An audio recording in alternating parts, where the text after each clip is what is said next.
கிறிஸ்து இயேசுவில் அன்பிற்கினிய சகோதரர்களே சகோதரிகளே, இன்றைய நற்செய்தியிலே ஒரு இளைஞன் ஆண்டவரை நோக்கி, போதகரே, நிலைவாழ்வை உரிமையாக்கிக் கொள்ள நான் என்ன செய்ய வேண்டும் என்று மிகுந்த ஆர்வத்தோடு அவரிடம் வருகின்றான். இவனுடைய எதிர்பார்ப்பு என்ன என்று சொன்னால், இவன் என்ன எதிர்பார்க்கின்றானோ அதை ஆண்டவர் சொல்லுவார் என்றுதான் எதிர்பார்த்தான்.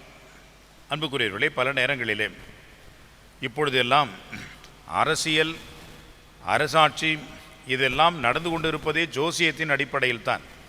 இந்த ஜோசியம் சொல்கிறான், அந்த ஜோசியம் சொல்கிறான், இந்த அஸ்ட்ராலஜர் அப்படின்னு அதுக்கு ஒரு அறிவியல் சாயத்தையும் கொடுத்து விடுகின்றார்கள். ஆஸ்ட்ராலஜிஸ்ட் என்றெல்லாம் சொல்கின்றார்கள். இவர்களுடைய கருத்து கணிப்பை வைத்துத்தான் எல்லாம் நடக்கிறது என்று இருக்கின்றார்கள். அன்புக்குரியவர்களே, இதையெல்லாம் எப்படி மக்கள் எடுத்துக்கொள்கிறார்கள் என்பது சிரிப்பாக, நகைப்பாக இருக்கிறது. ஆஸ்ட்ராலஜர், ஜோதிடர் சொல்கின்றார் என்று சொன்னால் நமக்கு அங்கே என்ன வேலை? கடவுளுக்கு அங்கே எங்கே இடம்? எல்லாம் ஜோசியம்தான், எல்லாம் தலைவிதிதான், எல்லாம் இப்படித்தான் அமைக்கப்பட்டிருக்கிறது என்று நாம் நம்புவோம் என்று சொன்னால் மனிதனுக்கு இருக்கக்கூடிய அடிப்படை பகுத்து அறிவு எங்கே போனது? இதெல்லாம் இன்றைக்கு மறைந்து கொண்டே வருகிறது.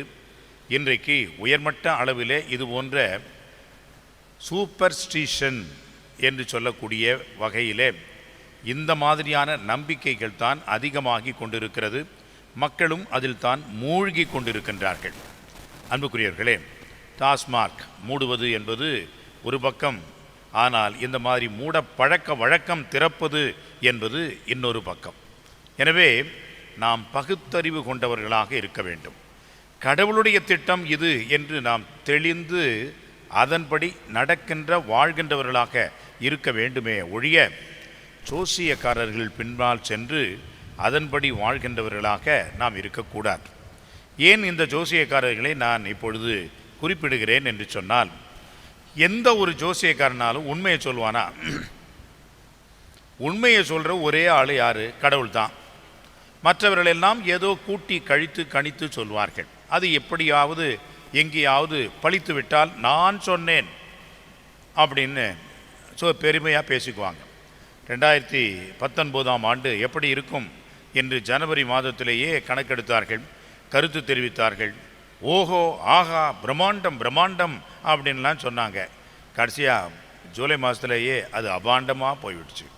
ஏனென்றால் கொரோனா, இந்த மாதிரியான கோவிட்-19 உலகத்தையே ஆட்டி படைத்தது என்பதை நாம் அறிவோம். எனவே எந்த ஒரு ஜோசியக்காரனும் உண்மையை சொல்ல போவது இல்லை. இரண்டாவது, ஜோசியக்காரர்கள் எல்லாம் நாம் என்ன நினைக்கின்றோமோ அதற்கு தூபம் போடுவார்கள். அவர்களாக நடக்கப் போவதை சொல்வார்களா?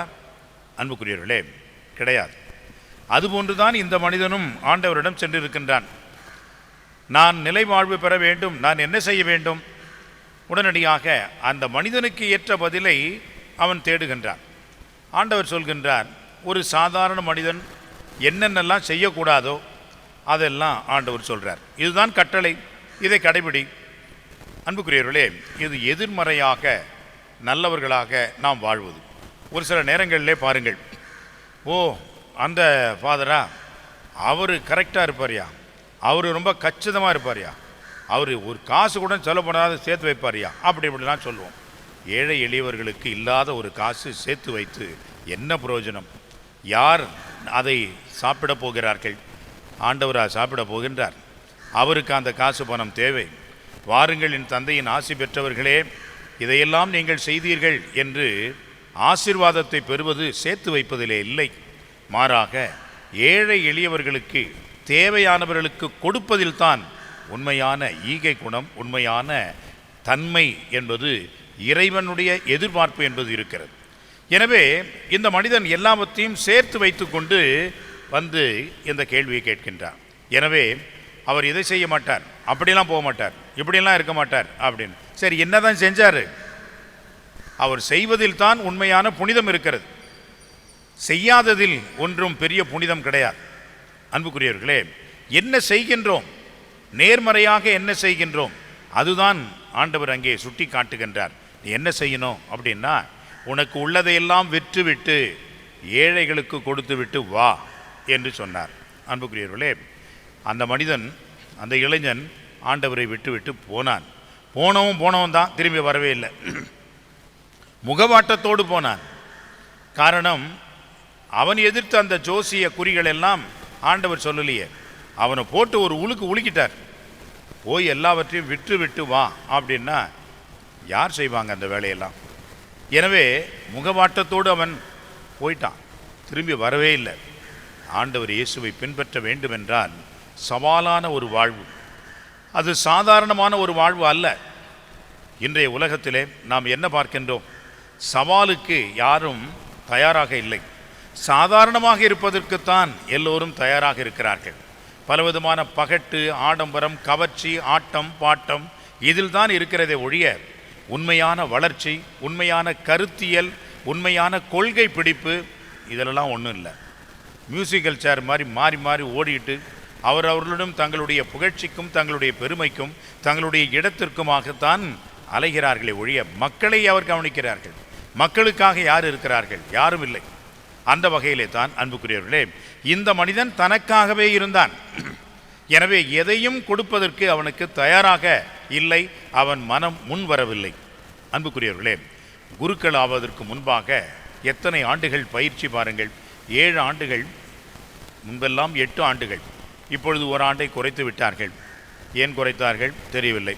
அதிகமான எண்ணிக்கையில் இன்றைக்கு குருமட மாணவர்கள் இல்லை என்பதனால் குறைத்து விட்டார்களா தெரியவில்லை. பயிற்சியை சுருக்கிவிட்டார்கள். 8 ஆண்டுகள். எந்த ஒரு பணி பயிற்சி 8 ஆண்டுகள் இருக்கிறது? எதுவுமே கிடையாது. ஆனால் இதற்கு மட்டும் ஏன் 8 ஆண்டுகள்?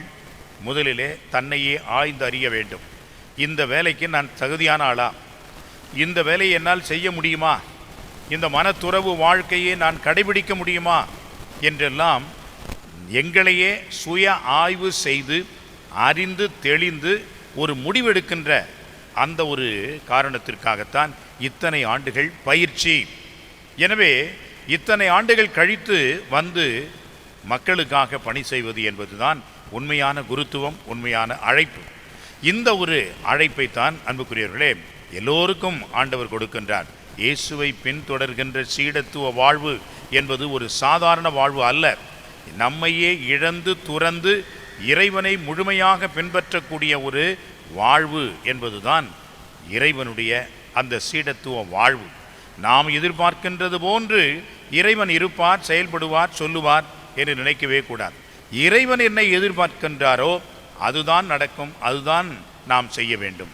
அதுதான் உண்மையான சீடத்துவ வாழ்வு என்பதை நாம் கண்டுகொண்டோம் என்றால் வருத்தத்தோடு போகிறோமா அல்லது மகிழ்ச்சியோடு ஆண்டவரை பின்பற்ற போகிறோமா? நமக்கு நாமே சிந்திப்போம், முடிவெடுப்போம். இறை அருளை பெற்றுக்கொள்ள தொடர்ந்து ஜெபிப்போம். ஆமென்.